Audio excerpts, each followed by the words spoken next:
ஐயனார் துணை சீரியல்ல இன்னைக்கு என்ன நடந்திருக்கு அப்படிங்கிறத பார்க்கலாம். இப்ப நிலாவுக்கும் சோழனுக்கும் கல்யாணம் ஆயிடுச்சு. இதுவரைக்கும் பாத்தீங்கன்னா, நிலா பாத்தீங்கன்னா சோழனை டைவர்ஸ் பண்ணலாமா வேணாமா அப்படிங்கிற ஒரு இதுலயே இருந்தாங்க. ஆனா இப்ப டைவர்ஸ் பண்ணி மறுபடியும் சோழன் தான் இதுக்கப்புறம் நம்மளோட புருஷன் அப்படின்னு நிலாவே முடிவு எடுத்து இந்த குடும்பத்தோட சேர்ந்ததுனால குடும்பத்தையே அப்படியே தலைகீழா மாத்த ஆரம்பிச்சிடுறாங்க. இதுக்கப்புறம் இது வரைக்கும் நீங்க எப்படியெல்லாம் இருந்திருப்பீங்களோ அதை பத்தி எனக்கு கவலை இல்லை. இனிமேக்கு நான் சொல்ற மாதிரி தான் இருக்கணும் அப்படின்னு எல்லாருக்கிட்டையும் நம்ம நிலா ஸ்ட்ரிக்டா ஆர்டர் போடுறாங்க. வீட்டுக்குள்ள இப்படி ஈரமான டவல்லாம் போடக்கூடாது, வெளியில போய் காய வைக்கணும், வீட்டுல குப்பையே இருக்கக்கூடாது, முதல்ல வீட்டை மாத்தணும், அங்கெல்லாம் உடைஞ்சு விழுகிற மாதிரி இருக்கு அப்படி இப்படின்னு சொல்லி நம்ம நிலா எல்லாத்தையுமே அதட்டுறாங்க.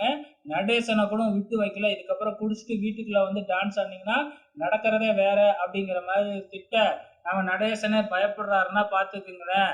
ஸோ அதுக்கப்புறம் நம்ம நிலா எல்லாருக்கும் வேலையை பிரித்து கொடுக்கறது, இந்த மாதிரி வீட்டையே தன்னோட கண்ட்ரோல்ல எடுத்துக்கிட்டு எல்லாத்துக்கும் வேலை கொடுக்க ஆரம்பிக்கிறாங்க. ஸோ இனி எபிசோட பொறுத்தளவு ஒரு நிலாவோட அட்ராசிட்டி அப்படின்னே சொல்லலாம். ஓகே, வர வாரங்கள்ல என்ன நடக்கும் அப்படிங்கிறத பொறுத்து பார்க்கலாம்.